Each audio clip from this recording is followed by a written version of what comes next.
এই যে মিস্টার, আপনার সমস্যাটা কি? মানে? রুমের দরজা বন্ধ করি, শাড়ির আঁচল কোমরে গুজে দিয়ে একদম রেগে গিয়ে জানতে চাইতেই মেয়েটির দিকে অবাক হয়ে জানতে চাইলাম। অবাক হবা না কেন? মেয়েটির সাথে আমার বিয়ের কথা চলছে। আজ মেয়েটিকে পরিবারের সাথে দেখতে আসলে অনেকটা জোর করে পাঠিয়ে দেয় আলাদা কথা বলার জন্য।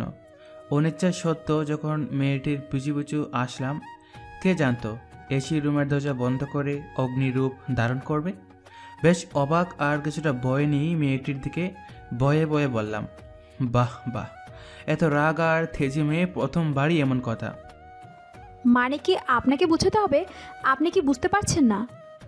না, মানে আপনার কথা আমি কিছুই বুঝতে পারছি না। একা যেন ভাজা মাছ উল্টি খেতে জানেন না। মানে? মানে এই বিয়ে হবে না। মেয়েটির কথা শুনে চমকে উঠি। বলে কি? কিছুদিন পর বিয়ে, সব ঠিকঠাক, আর এখন বলছে এই বিয়ে হবে না? তাহলে কি মেয়ের কোনো সম্পর্ক আছে কারোর সাথে? শহরের মেয়ে থাকতেও পারে। তাই থাকতে না পেরে মেয়েটির দিকে তাকিয়ে বলেই ফেললাম, কেন, আপনার কি কোনো প্রেমিক আছে? মেয়েটির কথা শুনে কথাগুলো বলতেই মেয়েটি রেগে গিয়ে বলল, একদম বাজে বলবেন না, খুন করে ফেলবো। আমার কোনো প্রেমিক টেমিক নেই। আমি এখন বিয়ে করব না, আর গ্রামে তো ভুলেও বিয়ে করব না। তাই এই বিয়ে হবে না। আপনাকে এই বিয়ে ভাঙতে হবে। মেয়ের কথা শুনে কেমন জানি সব গলে যেতে থাকলো। এ কেমন মেয়ে রে বাবা! কাকে বিয়ে করতে চেয়েছিলাম? বিয়ে না হতেই এত কিছু, আর বিয়ে না হলে জানি কপালে কি আছে। মেয়েটির রাগে রাগে মায়াবীর চোখের দিকে তাকিয়ে আকাশ পাতাল ভাবছে। তখনই মেয়েটি বলল, এই যে কথা বলছেন না কেন? ভাবছি এখন কি বলবো। কি বলবো মানে? আমার কথা শুনে বেশ অবাক হয়ে জানতে চাইলে বেশ স্বাভাবিকভাবেই বললাম, আঙ্কেলকে গিয়ে বলবো আপনার মেয়ের বিয়েতে ইচ্ছে নেই, তাই এই বিয়ে হবে না। কি পাগল নাকি? এই কথা ভুলও বললে একদম খুন করে ফেলবো। তাহলে? মেয়েটির রাগী চোখ দেখে ভয়ে ভয়ে তাকিয়ে জানতে চাইলাম। এমনিতেই এখানে আসার পর থেকে ভয়ে ভয়ে ছিলাম। বন্ধুদের কাছে শুনেছি মেয়ে দেখতে গিয়ে কত রকম অভিজ্ঞতা হয়েছে, তাদের কথা শুনে কিছুটা ভয়ে ছিলাম। আর এখানে এসে তো দেখি আরও ভয়ঙ্কর অবস্থার সম্মুখীন হতে হলো। কোনো রকমে এখান থেকে ফিরে যেতেই পারলেই হয়। যে মেরে বাবা, আর ভুল করেও শহরের মেয়েকে বউ করার ইচ্ছা নেই। এত শহরের মেয়ে নয়, যেন সাক্ষাৎ ডাকাত। আমার দিকে রাগে কটমট করে তাকিয়ে বলল, বলবেন আমাকে পছন্দ হয়নি, তাই এই বিয়ে করতে পারবেন না। কিন্তু আমি তো। কিসের কিন্তু? যা বলছি সেটাই। জি। ভাইয়া হবু ভাবুকে নিয়ে আসতে বলেছে। মেয়েটির রাগী চোখ দেখে মাথা নেড়ে সম্মতি দিতেই বাইরের ছোট বোনের ডাক শুনতে পেলাম। মেয়েটির দিকে আরেক নজর তাকিয়ে দরজা খুলে দিতেই ছোট দাঁত বের করে হাসতে দেখে। ওকে দেখি গা জ্বলে যাচ্ছে। যা কিছু হয়েছে তার সব কিছুর জন্যই এই হারামিটা দায়ী। রুম থেকে বেরিয়ে সোজা ড্রয়িং রুমে এসে হাজির হলাম। আমার পিছু পিছু মেয়েটিও বেশ ভদ্রভাবে এসে হাজির, যেন বাজা মাছটা উল্টে খেতে জানে না। এদিকে আব্বু আম্মু বিআই ডাকা শুরু করে দিয়েছেন। আব্বু অনেক আগে থেকে ঈশিতার আব্বুকে চেনেন, শুধু চেনেন বললেও ভুল হবে, দুজনের ভালো বন্ধুও বটে।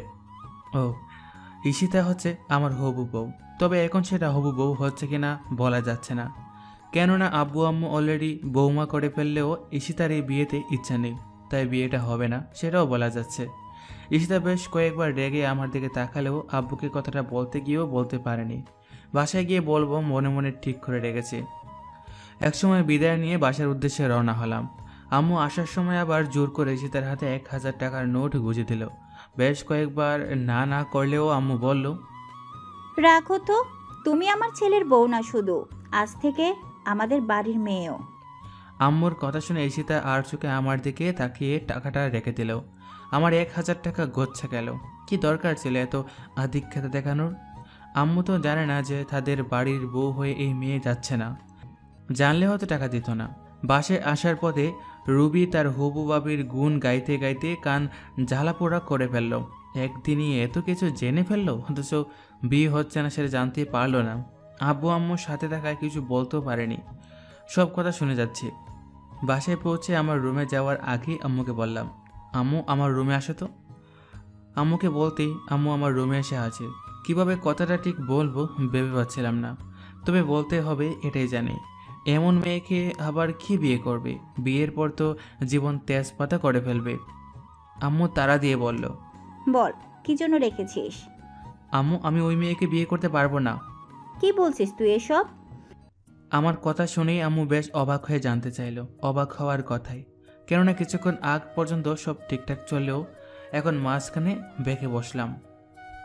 আম্মুর কথা শুনে বিচলিত না হয়ে বললাম, যা বলছি তাই। এ নিয়ে আর কোনো কথা বলতে চাই না। আমি এই মেয়েকে বিয়ে করব না, এটাই শেষ কথা। অন্তর শোন। আম্মুকে কথাগুলো বলেই রুম থেকে বেরিয়ে আসলাম। আম্মু বেশ কয়েকবার ডাক দিল, না শোনার বান করে চলে আসি। সুজা চলে যাই মাঠের দিকে। সারাদিন বাসায় না ফিরলেও রাতের দিকে বাসায় ফিরে আসি। বাসায় এসেই বুঝতে পারি আব্বু রেগে আছেন। কারো মুখে কোনো কথা নেই, সব কিছু কেমন নীরব হয়ে আছে। আব্বুকে বেশ ভয় পাই, তাই চুপি চুপি রুমে চলে আসলেও আব্বুর কথাগুলো শোনা যাচ্ছে। তোমার ছেলের মেয়ে পছন্দ হয়নি তো আগে বলো না কেন? এখন আমি কিভাবে মুখ দেখাবো? আমার মান সম্মানের কথা একটুকু চিন্তা করলো না। সেদিন রাতে আর কারোর সাথে দেখা করিনি। আম্মু না আসলেও ছোটো বোন মুখ কালো করে বেশ কয়েকবার ডাক দিল। বিয়ে করব না সেটাই শুনে বেচারা মন খারাপ করে ফেলেছে। কত আশা ছিল বিয়েতে। থাক, যখন বিয়ে করব তখন না হয় পূরণ করবে ইচ্ছেগুলো। দুদিন চলে গেল, আব্বুর সামনে একবারও করিনি। আম্মু অনেকবার বোঝাতে চেষ্টা করলো, অনেকবার জানতে চেষ্টা করলো কেন বিয়ে করব না। তবে প্রতিবারই বলতে গিয়ে চুপ হয়ে গেছে। বাবারে বাবা, যে মেয়ে, যদি ভুল করে বিয়ে করে ফেলি না হয় কি করে বসে। খুব সকালবেলা ঘুম ভেঙে যায় ফোনের শব্দে। আদৌ ঘুমিয়ে ফোন রিসিভ করতে অপাস থেকে বলে উঠল, এই যে এত বেলা অবধি কিসের ঘুম? মেয়েলি কণ্ঠ শুনে কিছুটা চমকে ওঠে। এমনভাবে ডাকার তো কেউ নেই, আর এত সুন্দর করে তাও আমাকে। বেশ কিছুক্ষণ চুপ হয়ে গেলাম। আবার স্বপ্ন দেখছি না তো? না, আমি তো সজাগে আছি। আমার ত্রন্দা খাটে অবাস থেকে ফের কণ্ঠ সুর শোনে। অবাস থেকে বেশ জাজলু কণ্ঠে যেন বলে উঠল, আপনার সাথে কিছু কথা আছে। কে আপনি? আর আমার সাথে আপনার কিসের কথা? একসাথে এত প্রশ্ন? আমি আপনার ছোট বোনের হবু ভাবি বলছি। কি? মেয়েটির কথা শুনে এক ঝটকায় শোয়া থেকে উঠে বসে পড়লাম। চোখের ঘুম যেন মুহূর্তে হারিয়ে গেল। বলে কি এই মেয়ে আমার নাম্বার কোথায় পেল? আর হঠাৎ করেই কেন ফোন করে দেখা করতে বলল? মনের মাঝে তখন হাজার প্রশ্ন ঘুরপাক খাচ্ছে। ঈশিতা তখন মিষ্টি হাসি দিয়ে বলল, জি হ্যাঁ। আমার সাথে কেন দেখা করতে চাচ্ছেন? সেটা সময় হলে জানতে পারবেন। আজ বিকেল 4টায় দেখা হচ্ছে, মনে থাকে যেন। এই যে কিছু বলার আগেই ফোন কেটে দিল। তোর কি হচ্ছে সকাল সকাল? কিছু বুঝতে পারছি না। আবার নাম্বারটাই ডায়াল করতেই ফোনের সুইচ অফ দেখাচ্ছে। মাথায় তখন যেন দুশ্চিন্তায় ভর করছে। কিছু বুঝতে পারছি না। শুয়ে শুয়ে ভাবছি কে হতে পারে। তখনই আব্বুর ডাক শুনতে পেলাম। অনিচ্ছা সত্ত্বেও উঠে গেলাম। নয়তো সকাল সকাল বকা শুনতে হবে। এত বেলা অবধি ঘুমিয়ে থাকিস? ও, আমি অনন্ত। পড়াশোনা শেষ করি, চাকরির জন্য ছুটব, তখনই বাসায় বিয়ের জন্য উঠে পড়া লাগে। যখন অনেক কষ্ট করে বোঝাতে পারছি না, তখন বাধ্য হয়ে রাজি হতে হলো। আব্বুর একটাই কথা, পড়াশোনা শেষ করে চাকরি করতে হবে। এমন কোনো কথা? আমার ব্যবসার দেখাশোনা করলেও হবে। আর ঈশিতা হচ্ছে আব্বুর বন্ধুর মেয়ে, সবে মাত্র অনার্স দ্বিতীয় বর্ষ শেষ করছে। মেয়েটি দেখতে খারাপ না, শ্যামলা গরম মায়াবী চেহারা, যেন প্রথম দেখায় প্রেমে পড়া যায়। যখন রুবির কাছ থেকে ছবি নিয়ে দেখি, তখন দেখি স্বপ্ন বুনতে শুরু করি। কে জানতো স্বপ্ন দেখার আগে ভেঙে যাবে? মায়াবী চেহারার আড়ালে একটা ডাইনি বসবাস করবে। স্যার, কিছু লাগবে? হঠাৎ করে ওয়েটার এসে বলল, সে কখন থেকে অপেক্ষায়। কারোর জন্য অপেক্ষার জন্য পৃথিবীর সব থেকে কঠিন কাজ। আর এখন আমি সেই প্রতীক্ষায় প্রদীক্ষণমান। কিছু না বলে ফিরিয়ে দিলাম। সে কখন থেকে অপেক্ষায় আছে। 4টা বেজে 15 মিনিট। এখন আসার খবর নেই। শুধুমাত্র ফোন পেয়ে দেখা করতে চলে এসেছি। এটা জেনে হাত বোকামি করে ফেলেছি, বুঝতে পারছি। বিরক্ত হয়ে যাচ্ছি। সেই কখন থেকে বসা। চলে যাব তখনই এক সুন্দরী ডমিনী এসে বলল, আপনি কি মিস্টার অনন্ত? জি, তবে আপনাকে তো ঠিক চিনতে পারছি না। আমার কথা শুনে মেয়েটি হাসি মুখে হাত বাড়িয়ে বলল, আমি নীলিমা, ঈশিতার বান্ধবী। আমি অনন্ত। মেয়েটির কথা শুনে হাসি মুখে হাত বাড়িয়ে দিলাম। তবে কিছুটা খটকা লাগছে। হঠাৎ করে ঈশিতা না এসে বান্ধবী কেন আসলো? ঈশিতার বান্ধবী আমার দিকে তাকিয়ে বলল, ঈশিতার মুখে আপনার সম্পর্কে সব জেনেছি। তবে কি? আর ঈশিতা কোথায়? আমার কথা শুনে মুচকি এসে বলল, ওই যে আপনার ঈশিতা আসছে। নীলিমার কথা শুনে তাকাতেই দেখি বেশ হাসি খুশি মনে হেসে হেসে কথা বলে। এগিয়ে আসছে ঈশিতা। তবে ঈশিতা একা নয়, সাথে একজন ছেলে, খুব সম্ভবত একই বয়স হবে কিংবা একই সাথে পড়াশোনা করে। তাহলে কি ঈশিতার না না, কি ভাবছি সেটা কীরকম সম্ভব? ঈশিতা তো বলেছে কারোর সাথে সম্পর্ক নেই, তাহলে কি মিথ্যা বলছিল? ঈশিতাকে দেখে ভাবছি, তখন নীলিমা বলে উঠল, কি এত মনোযোগ দিয়ে কি দেখছেন? কিছু না। ঈশিতা আর ছেলেটিকে পাশাপাশি বেশ মানিয়েছে, তাই না? নীলিমার কথা শুনে বেশ কিছুক্ষণ তাকিয়ে রইলাম, যেন বুকের মাঝে কেউ আঘাত করছে। যাকে নিয়ে রোজ স্বপ্ন দেখা, সেই মানুষটিকে অন্য কারো পাশে দেখব, সেটা তো ভাবতেই পারিনি। গলায় কেউ যেন ধরে রেখেছে। কথা বলতে গিয়েও কথা বলতে পারছি না। নীলিমার দিকে তাকিয়ে দুরু দুরু কণ্ঠে মাথা নাড়িয়ে বললাম, হ্যাঁ, অনেক সুন্দর মানিয়েছে। জানেন, আমি অনেকবার বলেছি, তবে আমার কথা বিশ্বাস করতে চায় না। সে কবে থেকে বলছি, তোরা দুজন অনেক তো প্রেম করলি লুকিয়ে লুকিয়ে, এখন বিয়েটা করে ফেল। নীলিমা আমার দিকে তাকিয়ে কথাগুলো বলতে থাকে যেন কাটা গায়ে নুনের ছিটা। নীলিমার কথাগুলো ঠিক এই মুহূর্তে মন যেন কাটার মতো বিধ করছে। কিছু বলতেও পারছে না, আবার চুপ করেও থাকতে পারছে না। নীলিমা কথাগুলো বলছে আর মুসকি মুসকি হাসছে, যা আমার কাছে অসহ্য লাগছে। ঈশিতা ছেলেটির হাত ধরে ধরে হাসি মুখে সামনে এসে দাঁড়ালো, যা থেকে শরীর জ্বলে যাচ্ছে। ইচ্ছা হচ্ছে কান বরাবর একটা চড় দিয়ে জিজ্ঞেস করি, সেদিন তো বড় গলায় বলছিলে লাইফে কেউ নেই, তাহলে এই ছেলেকে? আর এত হাত ধরে হাঁটার ইচ্ছে কেন? নাকি আমাকে দেখানোর জন্য? ঈশিতার দিকে বেশ কিছুক্ষণ তাকিয়ে থেকে অন্যদিকে তাকাতে ঈশিতা বলে উঠল, সরি, আসতে একটু লেট হয়ে গেল। প্লিজ কিছু মনে করবেন না। না না, ঠিক আছে। কোথায় দেরি হলো? আচ্ছা, পরিচয় করে দিই, ও হচ্ছে থাকে সেটা আমি বলেছি। ঈশিতা বলতে চাইলে নীলিমা বাধা দিয়ে বলল। নীলিমার কথা শুনে হাসি মুখে ঈশিতা ছেলেটির দিকে তাকিয়ে বলল, রাসেল। রাসেল, ও হচ্ছে অনন্ত, যাকে তোমার কথা বলেছিলাম। ও, তার মানে ছেলেটির নাম রাসেল। আমার কথা আগেই বলে রেখেছে। বাহ, বাবা যায়। আর এটা বললো না তাদের মাঝে এত সুন্দর সম্পর্ক আছে। মনে মনে কথাগুলো বলে যাচ্ছি, তখন ছেলেটি হাত বাড়িয়ে দিল। ভদ্রতার জন্য আমিও হাত বাড়ালাম। ওয়েটারকে বলে খাবার দিতে বললাম।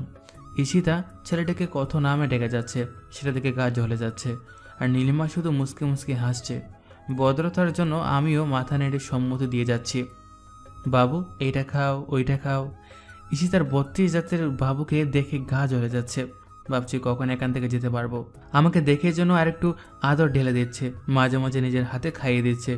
শুধু 32 জাতের বাবুটাকে নিজের মুখে চিবিয়ে খাইয়ে দিতে পারছে না।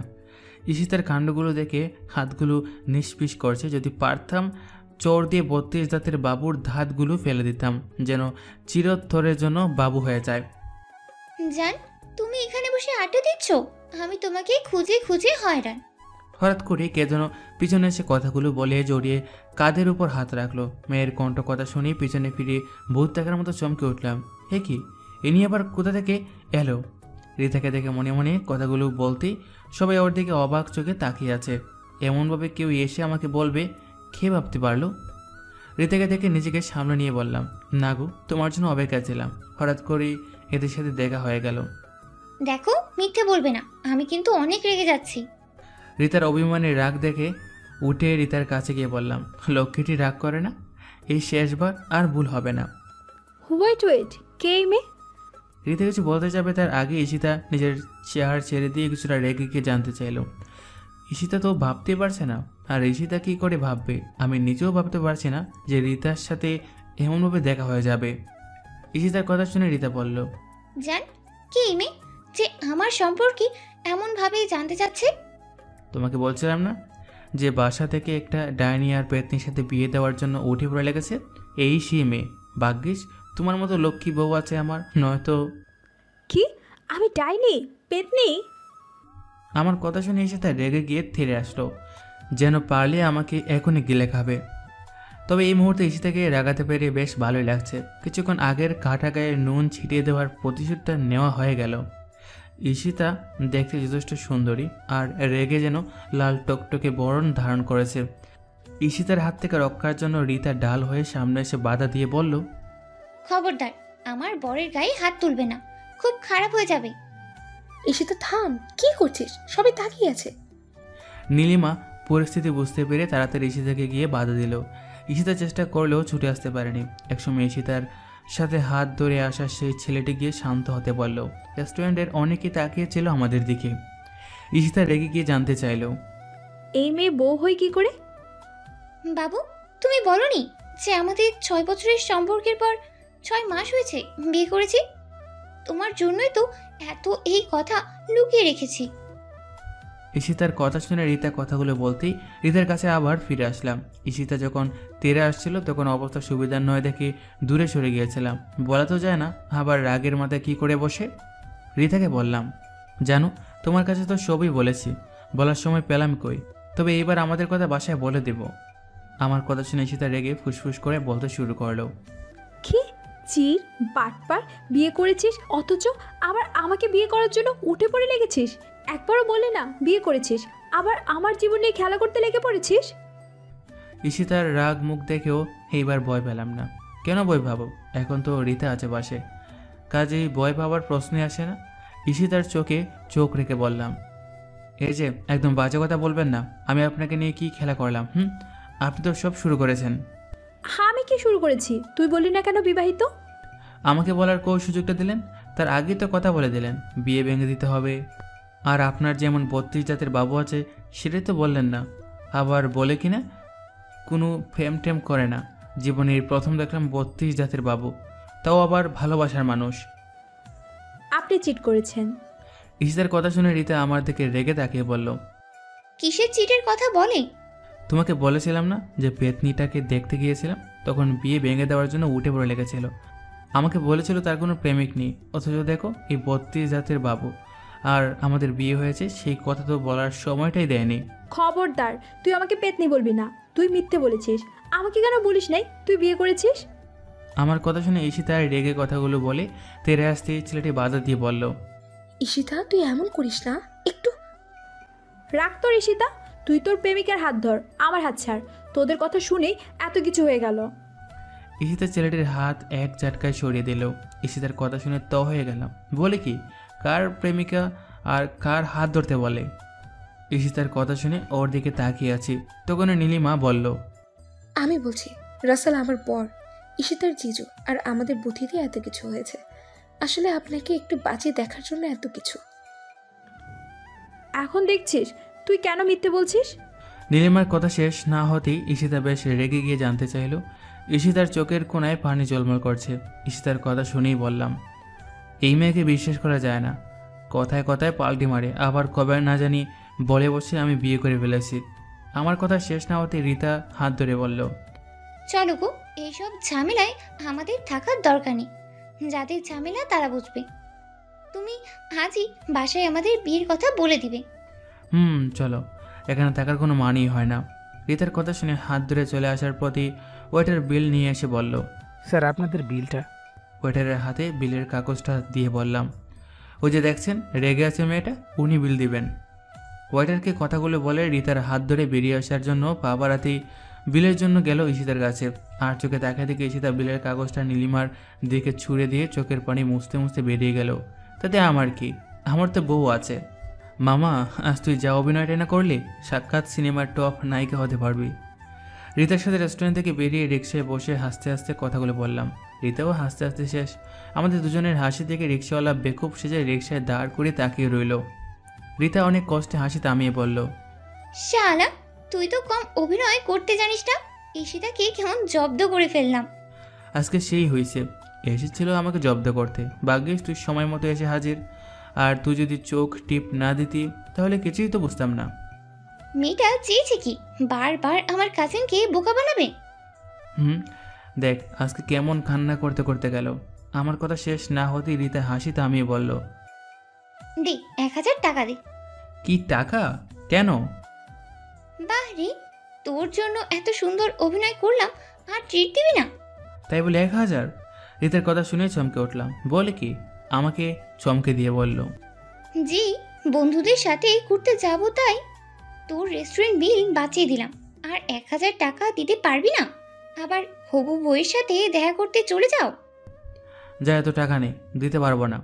আমার কথা শুনে রীতা হাসি মুখে বলল, টাকাটা দিবা নাকি আবার অভিনয় করতে হবে? না, এই নে টাকা। রিতার কথা শুনে ভয়ে টাকাটা দিয়ে দিলাম।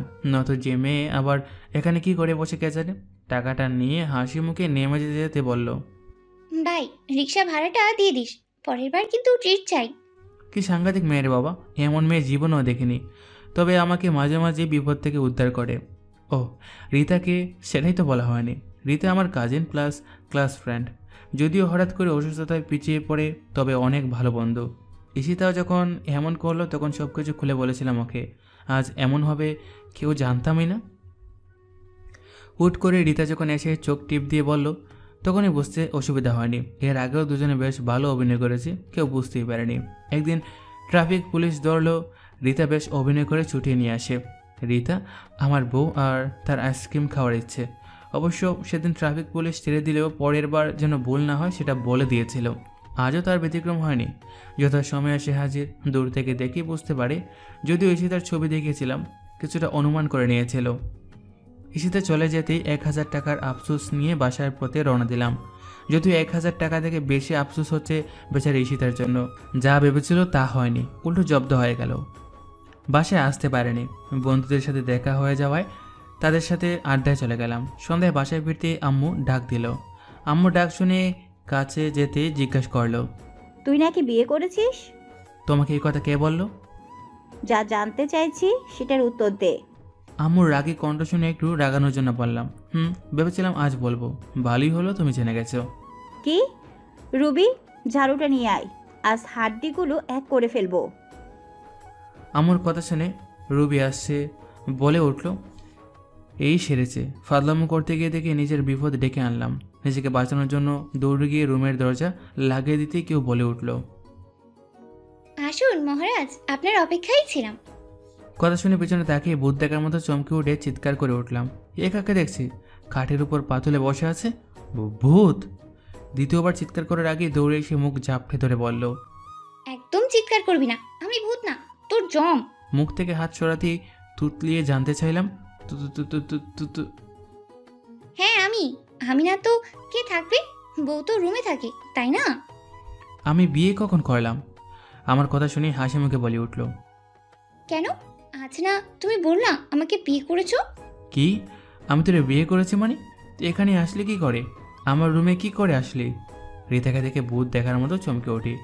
সে সাথে রিতার কথা শুনে যেন মাথায় আকাশ ভেঙে পড়ে। বলে কি এই মেয়ে? রিতা তখন বলল, আমার ঘরে আমি না তো কে থাকবে? দেখ, সবসময় ইয়ার্কি ভালো লাগে না। আমি কি ইয়ার্কি করছি নাকি? মানে? আমার কথা শুনে রিতা পায়ে যায়। রিতাকে সরাতে চেষ্টা করলো, সরাতে পারছে না। রিতা পা জড়িয়ে ধরিয়ে অশ্রু চোখে বলল, ভাই তোর পায়ে পড়ি, তুই আমাদের সম্পর্কটা বাঁচা। মানে কি? ভাই তুই আমাকে বউ হিসেবে সবার সামনে মেনে নে, তাহলেই হবে। কি? রিতার কথা শুনে চমকে উঠি। বলে কি এ মেয়ে? মাথা ঠিক আছে নাকি? আবার বন্ধুদের সাথে ঘুরতে যাবে সেই জন্য টাকা চাওয়ার নতুন আইডিয়া? রিতার কথা শুনে কিছুই মাথায় যাচ্ছে না। সব কিছুর জন্য কেমন হয়ে যাচ্ছে। শালার যখনই বন্ধুদের সাথে ঘুরতে যাবে তখন এসে বান্দা হাজির। বেশ কয়েকবার বলেছি আমি কেন টাকা দেব।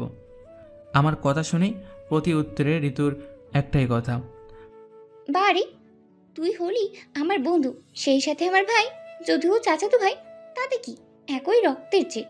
রিতার কথা শুনে মাঝে মাঝে বলি, তোর ভাই দেখে কি টাকা দিতে হবে? আর আমার চাচার টাকা নিতে পারিস না? তোর বয়ফ্রেন্ডের কাছে টাকা চাইতে পারিস না? আমার কথা শুনে দাঁত বের করে হাসি দিয়ে বলে, হ্যাঁ বাবার টাকা সে কতবার নেব, প্রতি মাসেই তো নিচ্ছি। শুনতে পারলে আমিও ঝাড়ু এটা করবে। আর বিয়ের পর ভালোবাসার মানুষের টাকাই তো আমার টাকা, তখন তোর সব টাকা শোধ করে দিব। এখন ওর কাছে টাকা চাইবো কেন? এখন কথা কম বলেই টাকা দে। রিতার সাথে কথা না পেরে টাকা দিতে হয়। শালার এমন হারামি বোন জীবনও দেখেনি। রিতার সাথে থেকেও রুবিটাও আজকাল কেমন হারামি হয়ে যাচ্ছে। বিয়ের পর না জানি বরের জীবন তেনা তেনা করে ফেলে। এই তো একদিন হুট করে দোকানে এসে হাজির। হাব্বু বাসায় গেছে, তখনই এসে রিতা হাজির। রিতা এসে বলা শুরু, এই অন্তত 500 টাকা দে তো। রিতার কথা শুনে চমকে উঠি। কি এত বড় স্পর্ধা, আমার নাম ধরে ডাকে? রিতার ভাবসাব দেখে মনে হচ্ছে কোনো লাট সাহেব আর আমি কর্মচারী। রিতার কথা শুনে রেগে গিয়ে বললাম, তোর সাহস কী করে হলো আমার নাম ধরে ডাকার? আর কিসের টাকা দেবো? সরি, ভুল হয়েছে ভাই, 5 টাকা দে তো। এই তো লাইনে আসছিস, যা বাঘ, টাকা নেই। টাকা কি গাছে ধরে যে চাইলেই দিয়ে দেবো? আমার কথা শুনে রিতা বেশ রেগে গেল। রেগে গিয়ে বলল, কি টাকা দিবি না? না দিব না, যা ভাগ। দেখ ভালো হচ্ছে না কিন্তু। তুই যা পারিস কর। আমার কথা শুনে রিতা রেগে জুড়ে জুড়ে কথা বলতে শুরু করলো। কে জানতো তার মাথায় যে এমন বুদ্ধি খেলা করছে। বেশ কিছুক্ষণের মাঝেই আশেপাশের মানুষ এসে হাজির। অবাক হয়ে রিতার কাণ্ড কারখানা দেখছে। তখন রিতা সবার কাছে বলল, আমি নাকি 1000 টাকার নোট ভাঙানোর জন্য দিলেও তার টাকা ফেরত দিচ্ছে না। রিতার কথা শুনেই বনে গেলাম। কি বলে এই মেয়ে? আমার কথা কেউ তখন বিশ্বাস করছে না। প্রমাণস্বরূপ 1000 টাকার নোট যে ড্রয়ারে রেখেছি সেটাও বলল। আমার মাথায় কিছুই কাজ করছে না। তখন বুঝতে পারলাম যখন 1000 টাকার নোট রেখেছি তখন সেটা খেয়াল করেছে। কিছুক্ষণ পরই আব্বু এসে হাজির। শেষমেশ যখন আব্বু শুনলো তখন হেসেই শেষ। অবশ্য আব্বু বুঝতে পেরেছিল। সেই থেকে রিতার অনেক কাণ্ডের সাক্ষী। এই মেয়েকে বিশ্বাস করা যায় না। কি জানি আবার কোন মতলব নিয়ে এসেছে। কোনো কিছু না ভেবেই মানিব্যাগ রিতার হাতে দিয়ে বললাম, ভাই তোর হাতে ধরি, যা টাকা লাগে এখান থেকে নিয়ে যা, লাগলে আরও দেব। যেখানে ইচ্ছা বন্ধুদের সাথে ঘুরে আয়, বাসায় যা বলার আমি বলবো। তুই এমন ইয়ার্কি করিস না, দেখ এমনি ভয়ে আর টেনশনে আছে। আমার মানিব্যাগ আমার হাতে ফিরিয়ে দিয়ে বলল, রাখ তোর টাকা, আগে আমাকে এই বিপদ থেকে উদ্ধার কর, তা না হলে আমি সবাইকে বলে দেব তুই বিয়ে করেছিস আমাকে। তুই এমন করছিস কেন? কি হয়েছে? আমার কথা শুনে রিতা বলতে শুরু করলো, তোর কাছ থেকে টাকা নিয়ে বান্ধবীদের সাথে আড্ডা দিতে আইসক্রিমের দোকানে চলে যাই, সেখানে গিয়েই তো এক যত ঝামেলা হয়েছে। কি? রিতার কথা শুনে চোখ বড় বড় করে জানতে চাইলাম। রিতা তখন কান্না কান্না কণ্ঠে বলতে শুরু করলো, কে জানতো তোর হবু বউ এমন ডাইনি? হঠাৎ করেই ইতি রাতুলকে দেখিয়ে দিল। রাতুলকে দেখেই চমকে উঠি, সাথে তোর হবু বউ, কি যেন নাম, ও ঈশিতা, রাতুলের সাথে বসা দেখি রাগ উঠে গেল। কি আমার সাথে ফ্লার্ট করছে? আমার আড়ালে অন্য মেয়ের সাথে, তাও আবার তোর হবু বউ? কোনোভাবেই মেনে নিতে পারিনি।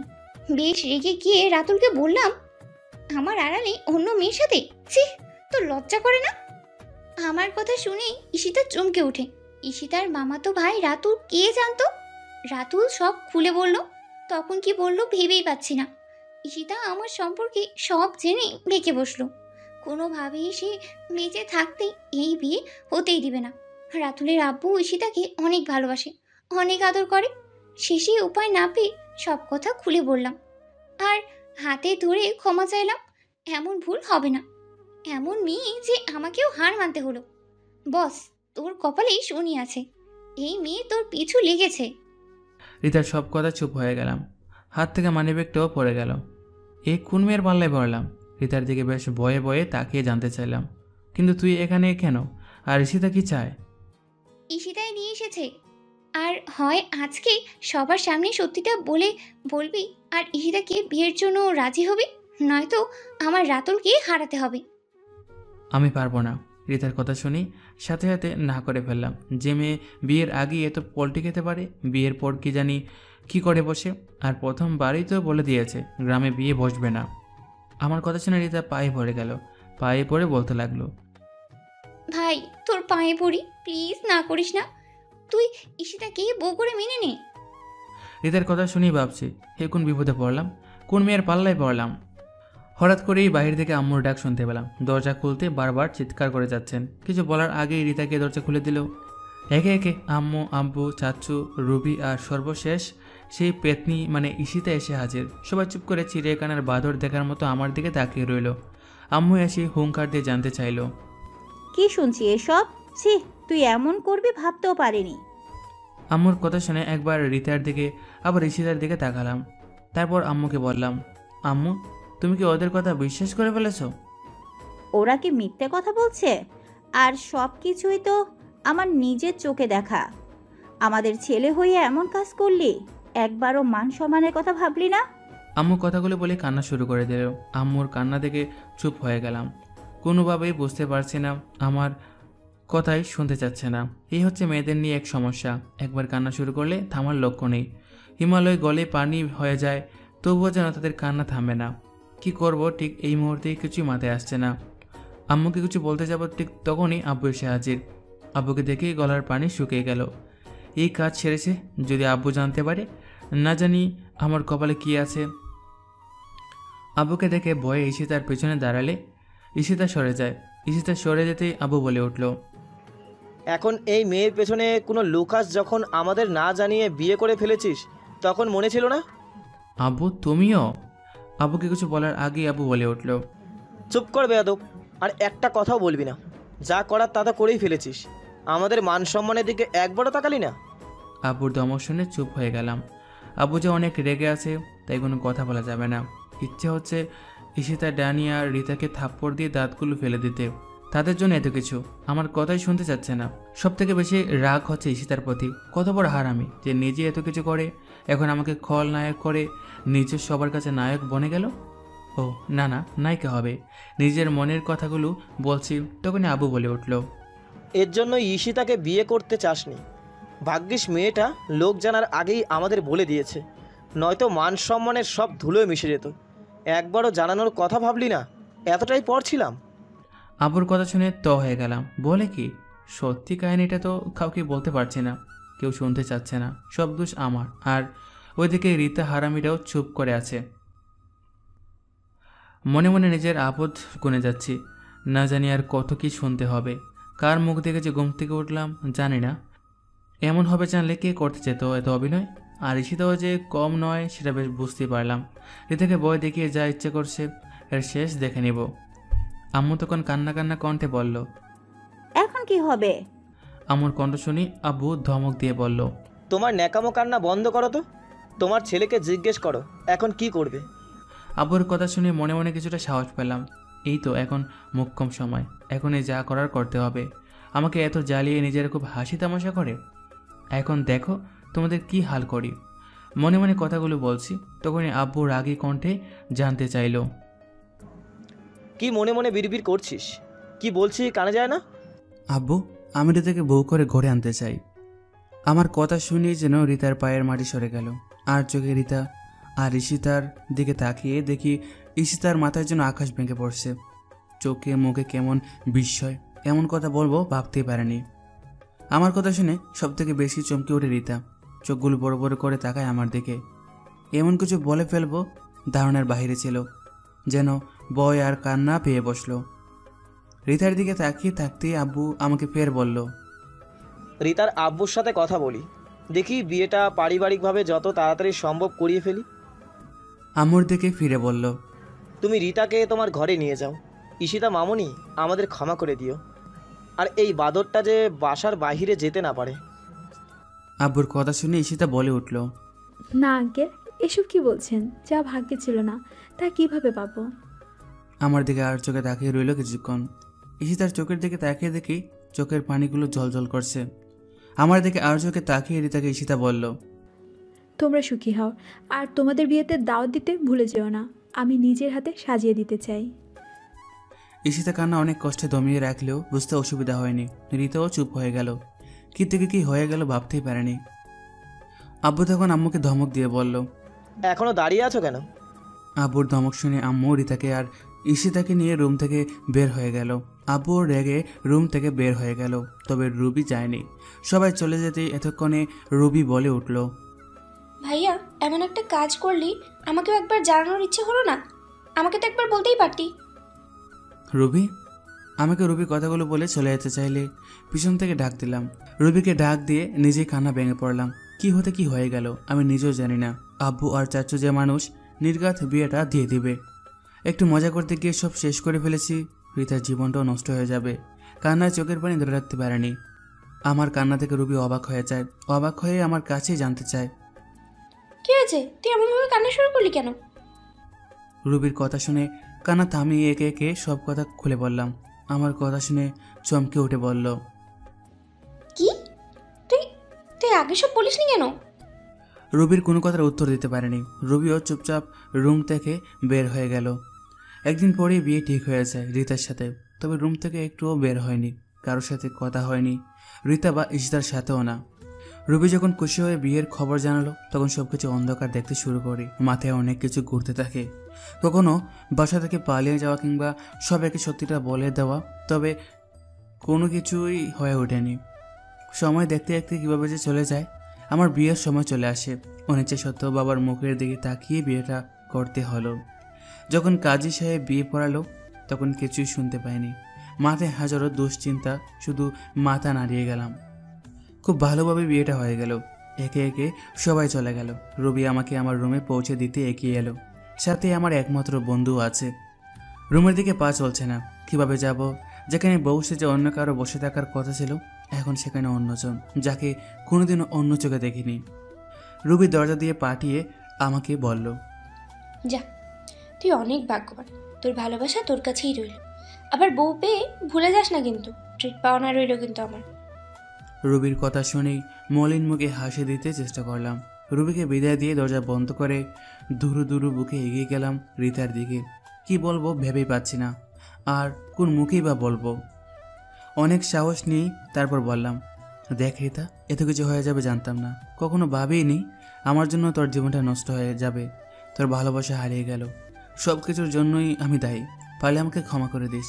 আর তুই যদি চাস তাহলে তোর ভালোবাসার মানুষের সাথে কথা বলে আমি সব ব্যবস্থা করব। একদমই কথাগুলো বলতেই রিতা মাথার ঘুমটা ফেলে দিয়ে রেগে তাকালো। মাথার ঘুমটা ফেলে দিতেই ভূত দেখার মতো চমকে উঠি। মনের অজান্তেই অস্পষ্টে বলে ওঠে, তুমি? আমার কথা শুনে ঈশিতা হুঙ্কার ছেড়ে একদম কাছে এসে পাঞ্জাবির কলার ধরে ঈশিতার শ্বাসটুকু বুঝতে পারছি। রেগে গিয়েই বলল, আমি না তো কে থাকবে? বিয়ে করার সময় কান কইছিল, যে মেয়ের নামটাও শুনতে পাসনি। না শুনে না জেনে বিয়ে করতে পাগল হয়ে গেলি। কি ভেবেছিস তোকে এত সহজে ছেড়ে দেব? হুম। ঈশিতার রাগে চোখ দেখে ভয়ে ভয়ে বললাম, না মানে? আর না মানে করতে হবে না, তোর জন্যই এত কিছু হয়েছে। ফের যদি কখনো এমন কিছু করিস তো হাত পা ভেঙে দেব। ঈশিতার কথাগুলো বলে কান্না শুরু করে দিল। ঈশিতার কান্না দেখে চুপ হয়ে গেলাম। কি করব ঠিক বুঝতে পারছি না। ঈশিতা কান্না থামিয়ে নিজে নিজে একে একে সব বলতে লাগলো। বিয়ে যখন ঠিক তখনই রুবি আব্বুর কাছে সব কথা বলে। আব্বু সব শুনে রেগে আগুন হয়ে যান। তবে রুবির জন্য কিছু বলতে পারেনি। হাজার হোক আদরের মেয়ে বলে কথা। তখন রুবি আর আব্বু মিলে বাকি কাজ সম্পূর্ণ করেন। মানে আমার সাথে ঈশিতার বিয়ে আর রিতার সাথে তার ভালোবাসার মানুষের বিয়ে। যেহেতু এখন আমার বিয়েটা হয়েছে, রিতারটা পরে হবে। আব্বু যে ভালোবাসে আম্মুকে বিয়ে করেছে, তাই ভালোবাসার মূল্যটা ঠিক বোঝেন। ঈশিতার মুখে সব কথা শুনেই হেসে বলে উঠলাম, যাক, রুবির জন্য সব ঠিক হলো। নয়তো কি বিয়ে করার সময় হুঁশ ছিল না কাকে বিয়ে করছিস? ঈশিতা রেগে গিয়ে জানতে চাইলো। কয়েক পা পিছিয়ে গিয়ে বললাম, হুঁশ থাকবে কি করে? যে টেনশনে ফেলেছিলেন ভাগ্যিস পালিয়ে যায়নি, নয়তো এই বিয়েটাও হতো না। কি?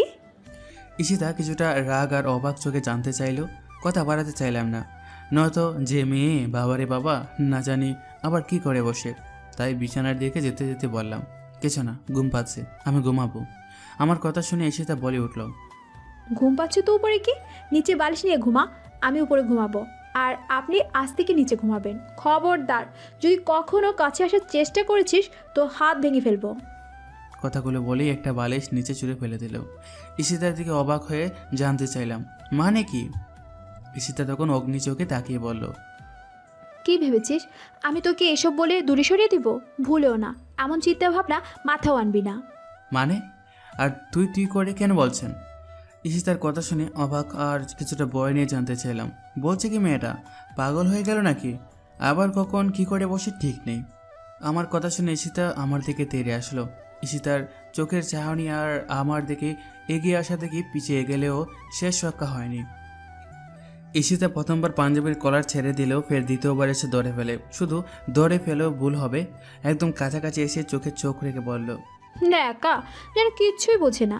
বিয়ে করেছি বরের কাছ থেকে দূরে থাকার জন্য নাকি? আমার সবটুকু অধিকার নিয়েই থাকবো। শালা, আমার বরকে একটু বাঁচিয়ে দেখতে গেলাম, আর সে কিনা আমার সাথে গেম খেলে দিল। কি? আর কি না, একটু বাজিয়ে দেখতে চেয়েছিলাম। আর আপনি তো এত সুন্দর অভিনয় করেন জানা ছিল না তো, প্রথমে ভয় পেয়ে গেলাম। ঈশিতার কথা শুনে হাসতে শুরু করে দিলাম। এর আগে মেয়েটিও তাহলে ভয় পায়? আমার হাসি দেখে বলল, দাঁত বের করে হাসবি না, পরের বার যদি এমন ভয় দেখাস খুন করে ফেলবো। ঈশিতার কথা শুনে হাসি বন্ধ হয়ে গেল। কথা বাড়িয়ে লাভ নেই, চুপ থাকাই ভালো। এতদিনের টেনশনে ঘুম হয়নি, আজ বড্ড বেশি ঘুম পাচ্ছে। তাই কথা এড়িয়ে বললাম, আমার ঘুম পাচ্ছে, আমি ঘুমাবো। কথাগুলো বলেই কোল বালিশ আর খাতা নিয়ে সোফায় ঘুমাতে চলে গেলাম। এরকম পেতনির সাথে এখন ঝগড়া করার ইচ্ছা নেই, আর ঝগড়া করার ইচ্ছাটাই আসবে কোথা থেকে? ঈশিতা যে রাগী মেয়ে, আবার কি না কি করে বসে। শেষে বিয়ের প্রথম রাতেই মধুর রাত হয়ে যাবে বিষের রাত। ঈশিতার কাছ থেকে সরে গিয়ে কোলবালিশ নিয়ে সোফায় আসতেই ফের হুঙ্কার দিয়ে ঈশিতা বলল, কোলবালিশ নিয়ে কোথায় যাচ্ছিস? তোরে না বলেছি আমার সাথে ঘুমাতে? আর আজ থেকে কোনো কোলবালিশ থাকবে না, মাত্র একটা বালিশ থাকবে। একটা বালিশ থাকবে মানে? আমি কোথায় ঘুমাবো? তুই বালিশে ঘুমাবি, আর আমি তোর বুকে মাথা রেখে প্রতিদিন ঘুমাবো। এখন বুঝেছিস? আমার কথা শুনেই হাতের কাছে থাকা কলমদানি হাতের কাছে নিয়ে বলল। পারবি না মানে কি? ঈশিতাকে দেখেই বয়ে বয়ে বললাম, না পারবো। এই তো লক্ষ্মী ছেলের কথা। এখন যাও বাবু, আমি ফ্রেশ হয়ে আসছি।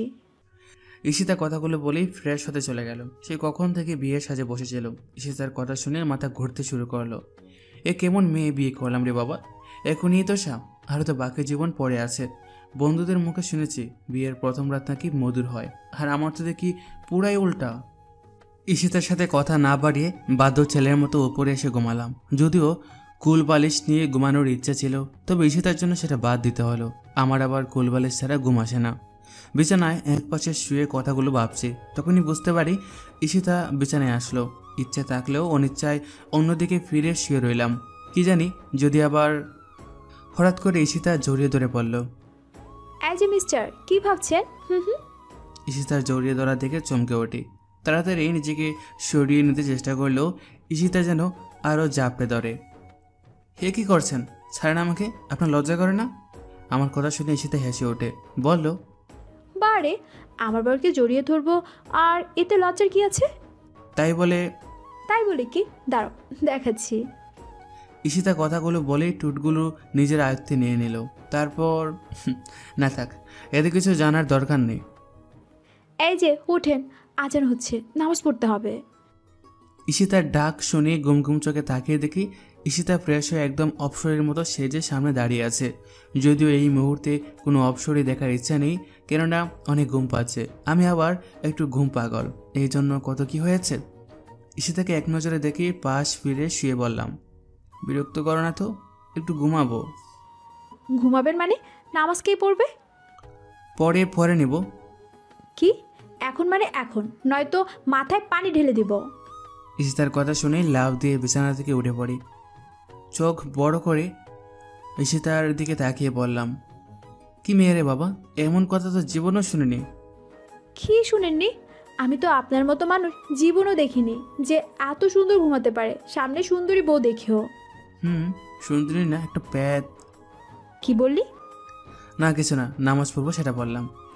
আমার সারাদের ঘুম হারিয়ে গেল। আগে জানলে এমন বিয়ে জীবনও করতাম না।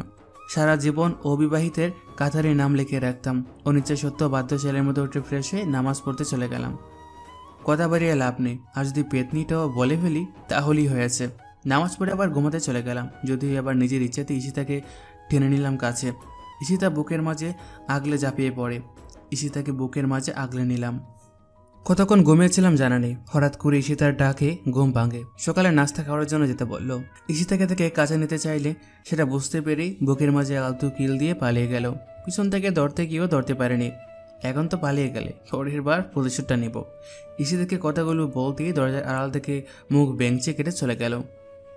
সবার সাথে নাস্তা খেতে বসলো। ঈশিতা উল্টো দিকে বসলো, সবাই একসাথে, তাই ইচ্ছে থাকলেও ঈশিতার পাশে গিয়ে বসতে পারেনি। ঈশিতার দিকে তাকালেই মুখ বেঞ্চে কেটে দেয় সবার চোখের আড়ালে। খাওয়া রেখে ভাবছি ঈশিতাকে কিভাবে টাচ করা যায়। হঠাৎ করে আব্বু ধমক দিয়ে বলে উঠল, খাওয়া রেখে কি ভাবছিস? কি বলে কথা কানে যায় না? আব্বুর ধমক শুনে সাথে সাথে বলে উঠি, হ্যাঁ। কি হ্যাঁ? এতক্ষণ ধরে কি বলছিস? না মানে কিছু বুঝিনি। বুঝবা কি করে এখন? আব্বু আর কিছু বলার আগেই আম্মু থামিয়ে দিয়ে বলল, চুপ করো তো, তখন শুনতে পাইনি, এখন আবার বললেই হয়। আম্মুর কথা শুনে আব্বু কিছুটা শান্ত হলো। মাঝে মাঝেই আম্মুর কথা শুনে একদম শান্ত ছেলে হয়ে যায়, যেন কিছুই বোঝে না। তখন সেটা থেকে অনেক হাসি পায়। অনেক কষ্টে হাসি থামিয়ে রাখি। আব্বু নরম গলায় বলল, সবাই মিলে একসাথে ঘুরতে যাব, তোমার কোনো আপত্তি আছে? আব্বুর কথা শুনে ঈশিতার দিকে আর চোখে একবার তাকালাম। দেখি খাওয়ার দিকে মনোযোগ দিতে চেষ্টা করছে। তখনই আব্বুকে বলে উঠি, না না, আমার কোনো আপত্তি নেই। কবে যাবেন? পরশু যাব। আজকালকের মাঝেই সব ঠিকঠাক করে ফেলবো তো। জি আব্বু, আপনি যা বলেন। চুপচাপ খাওয়া শেষ করে এসে থেকে ডাকলেও আসেনি। কাজের অজুহাত দেখিয়ে দেখে যায়। ঈশিতার প্রতি অনেক রাগ হলেও আম্মু থাকায় চুপচাপ রুমে চলে আসি। রুমে ভালো না থাকায় ড্রয়িং রুমে গিয়ে টিভি অন করে টিভি দেখতে শুরু করলে তখনই রিতা এসে হাজির। রিতাকে দেখে বুদ্ধাকের মতো চমকে উঠি। সেই যে রুমের ভিতরে আবদ্ধ হয়েছিলাম, তারপর থেকে রিতার সাথে দেখা হয় নাই। হবে কি করে, আমি যে আজই রুম থেকে বের হলাম। রিতাকে দেখি বললাম, কি রে তুই কোথায় ছিলি, দেখে নিছি। আমার কথা শুনে রিতা মুখ বেঞ্চে কেটে বলল, দেখবি কি করে, এখন তো সুন্দরী ভাবিকে পেয়েছিস, আমাদের বোনকে কি এখন চোখে দেখবি? দেখ বাজে বকবি না, যা কিছু হয়েছে সব তোর আর ঈশিতার জন্য। তো বিয়ের সময় কোথায় লুকিয়েছিলি? কোথায় না, তুই তো চোখ বুঝেছিলি, দেখবি কি করে? বয়রা ছিলি নাকি যে কনের নামটাও শুনিসনি? আরে ঋতু আপু যে, কখন আসলি? আমাদের কথার মাঝে হঠাৎ রবি এসে হাজির। রবি এসে আমার পাশে বসে কথা বলতে শুরু করলো। তারা দুজনে বেশ কিছুক্ষণ কথা বলি। রবি আমার দিকে ফিরে বলল, ভাইয়া 500 টাকা দে না। রবির কথা শুনে চমকে উঠে বলি, 500 টাকা? কিসের টাকা, কেন দিব? আমার কথা শুনে রবি বলল, আমার যে ট্রিট পাওনা ছিল তার থেকে কিছু দে। ট্রিট? আর আমি কেন টাকা দেব? দেখ ভাইয়া, তোর জন্য এত কিছু করলাম আর তুই এখন জানতে চাইছিস? রবির কথা শুনে বললাম, কি করছিস? ঈশিতাকে পাইয়ে দিলাম, সেটা ভুলে গিয়েছিস? তুই পাইয়ে দিলি কই? আর না পেলেই ভালো হতো। যা, কোনো টাকা নেই। আমার কথা শুনে রবি রেগে গিয়ে বলল, টাকা নেই মানে? খুব খারাপভাবে বলে দিলাম। যা, কি করবে করিস। তখন ঈশিতা এসে হাজির। রিতাকে দেখেই বলল, রিতা, তোমার এখন বুঝি সময় হলো? আর রবি, কি নিয়ে তোমরা দুই ভাই বোন তর্ক করছো? ঈশিতার কথা শুনে রিতা বলতে লাগলো, ভাবি ভাইয়া নাকি আবার রীতা আপুকে বিয়ে করতে চায়। তোমাকে রেখে দ্বিতীয় বিয়ে করতে চাচ্ছে। এটা নাকি ভাইয়ের অনেক দিনের স্বপ্ন। রবির কথা শুনে তো হয়ে গেলাম। বলে কি মেয়েটা, আমাকে এ কোন বিপদে ফেলার ধান্দায় আছে? 500 টাকার জন্য এত বড় মিথ্যা কথা। ঈশিতার দিকে ভয়ে ভয়ে তাকিয়ে ঢোক গিলে বললাম, ঈশিতা তুমি চুপ কর, তোর বেশি ভালো করেই জানি তোর আবার বিয়ে করার ইচ্ছা না। রুমে চল, তোর দ্বিতীয়বার বিয়ে করার শখ মেটাবো। ঈশিতা রবি ডাহা মিথ্যা বলছে। ওই, মিথ্যে বলেছে নাকি তুই বলেছিস? রুমে চল। ঈশিতা কথাগুলো বলে হাত ধরে রুমের দিকে টানতে টানতে নিয়ে যেতে থাকলো। ঈশিতার দিকে অসহায়ভাবে তাকালেও ঈশিতার কোনো মায়া দয়া লক্ষণ নেই। কে যে বলছিল এমন দজ্জাল মায়ের বিয়ে করার জন্য, না জানি কপালে আছে কি আছে। রবি আর রিতার দিকে একবার রেগে তাকালাম। দুজনেই দেখি মিটমিটি হাসছে। একবার পেয়ে নেই, তোদের মজা দেখাবো। এমন বরের কাছে বিয়ে দিব, 3 বেলা নিয়ম করে পেটাবে। দরকার হয় জামাইকে নিচে শিখিয়ে দেব। এমন বাজে মেয়েদেরকে যদি না পিটাই তাহলে কপালে শান্তি থাকবে না। ঈশিতা এসে দরজা লক করে দিল। শাড়ির আঁচল কোমরে গুছে আমার দিকে তীক্ষ্ণভাবে রেগে তাকিয়ে রইল। ঈশিতার চাহনি দেখে ভয়ে ভয়ে বললাম, শোনাবো, তুমি বিশ্বাস করো, এমন কোনো কথা বলেনি, সব মিথ্যা কথা। রবি এইসব মিথ্যা বলছে। হঠাৎ করে ঈশিতা হুঙ্কার দিয়ে বলে উঠল, শালা, রুবি মিথ্যে বলছে নাকি তুই বলেছিস? আবার ইচ্ছে হলে বিয়ে করাবো, তবে আমার অধিকার একটুও ছাড় দেব না। বিয়ে করেছি কড়ায় গন্ডায়, আমার অধিকার চাই। ঈশিতার কথার অর্থ কিছুই বুঝতে পারছে না। কি বলছে এইসব? সব কেমন মাথার উপর দিয়ে যাচ্ছে, গুলিয়ে যাচ্ছে। ঈশিতার দিকে ভয়ে তাকিয়ে রইলাম।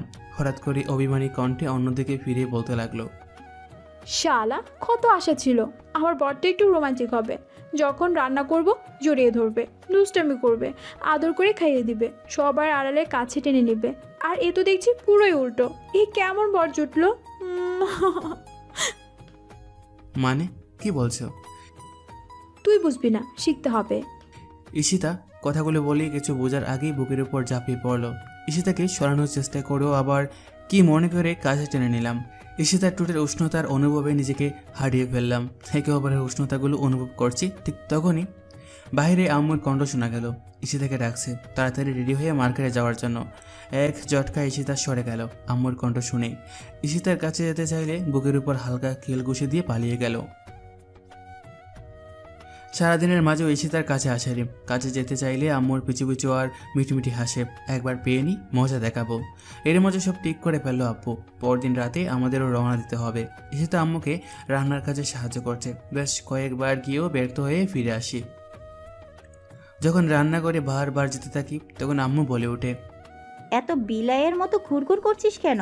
যা রান্না হলে খেতে দিব। আম্মুর কথা শুনে ঈশিতার দিকে তাকালাম। কি দরকার ছিল রান্না করে আসার? আম্মু তো বারণ করেছিল নতুন বউ রান্না করতে হবে না। অবশ্য ফিরে আসার ইচ্ছা ছিল না, তবে ঈশিতার রাগি চোখ আর আম্মুর ধমক শুনে মন খারাপ করে ফিরে আসি। সেটা থেকে ঈশিতা হেসেই শেষ। রাতের খাবার খেয়ে রুমে এসে চুপচাপ টিভি দেখছি। ঈশিতা আম্মুর কাছে হেল্প করে এসে আমার পাশে বসলো। ঈশিতাকে দেখেও না দেখার ভান করে টিভির দিকে তাকিয়ে রইলাম। হঠাৎ করে ঈশিতা বুকের মাঝে মাথা দিয়ে বলল, ওরে আমার জানো, রাগ করেছে বুঝি? কথা বলতে না চাইলেও জোর করে জড়িয়ে ধরে হুট করে গালে কিস দিয়ে বসে। হঠাৎ জোর করে টিভির রিমোট নিয়ে বলল, এসব খেলা দেখে কি শিখছো? রোমান্টিক কিছু শিখতে পারো না? তাহলে তো রোমান্টিক হতে পারো। কথাগুলো বলে সে বিখ্যাত জলসার টিভির সিরিয়ালে নিয়ে গেল। ঈশিতার দিকে চাইতেই না, থাক, এতে কিছু বলার দরকার নেই।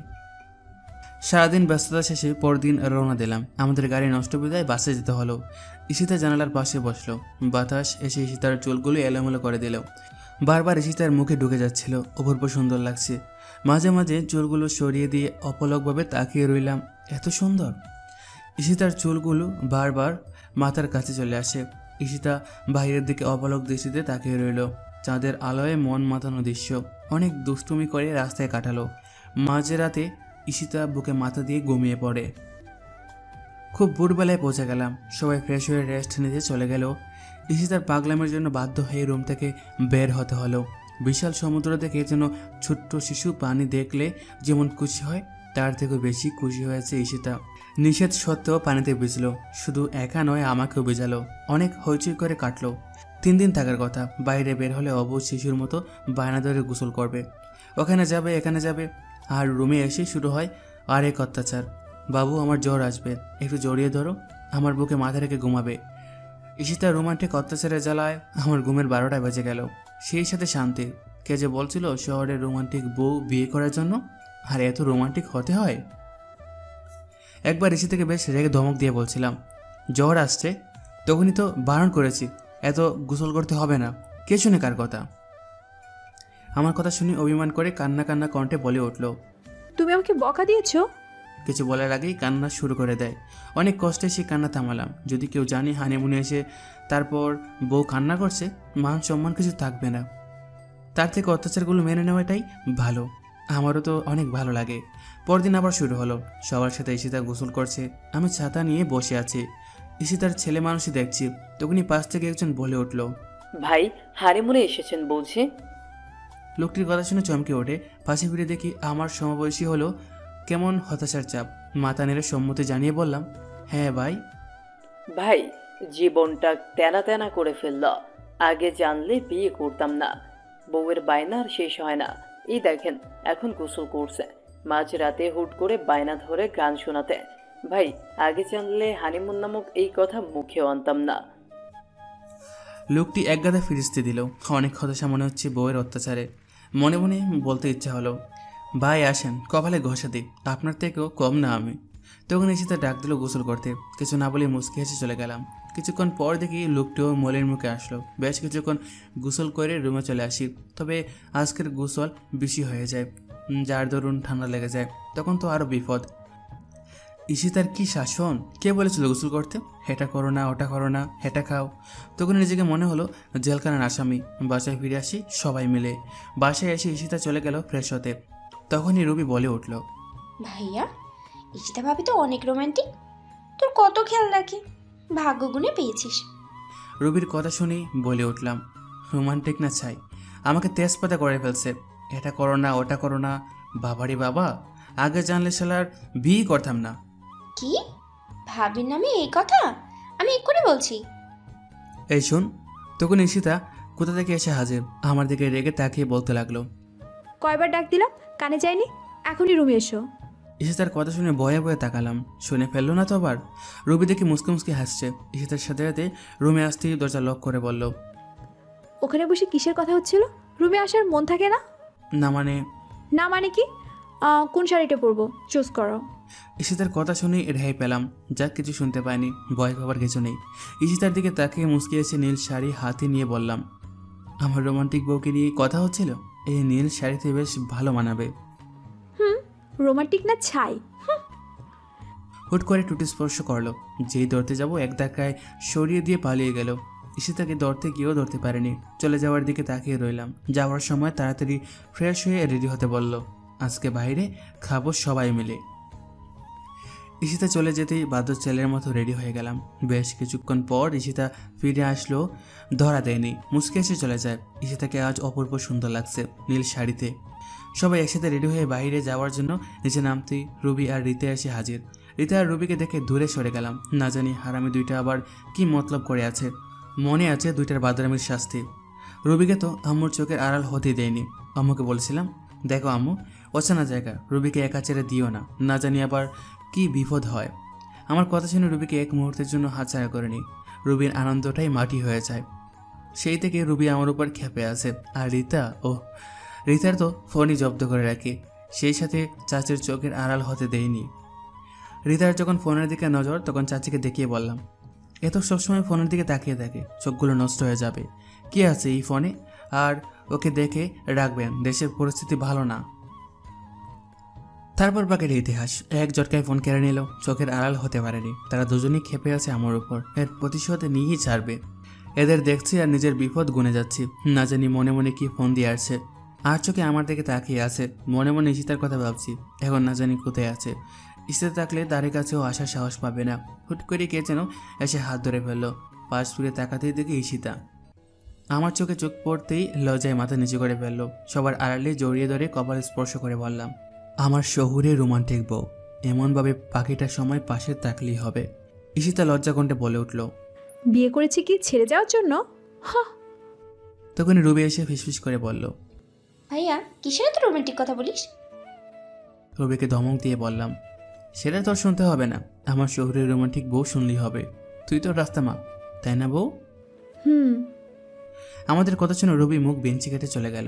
হয়তো ভেবেছিল একটা ঝগড়া লাগাবে, তবে সেটা হয়নি। যতই ইতরামি করো, এখন সেটা বোঝা হয়েছে। দুজন দুজনের দিকে তাকিয়ে এক অপূর্ব হাসি দিয়ে পথ চলতে শুরু করি। সবার চোখ ফাঁকি দিয়ে আজ শহরটা ঘুরে দেখব। দুজনে রিক্সায় পাশাপাশি বসে কিংবা হাতে হাত রেখে পিচ ডালা পথে হাঁটব। পাশে যে শহরের রোমান্টিক বউ, এমন শহরের রোমান্টিক বউ পাশে থাকলে আর কি চাই।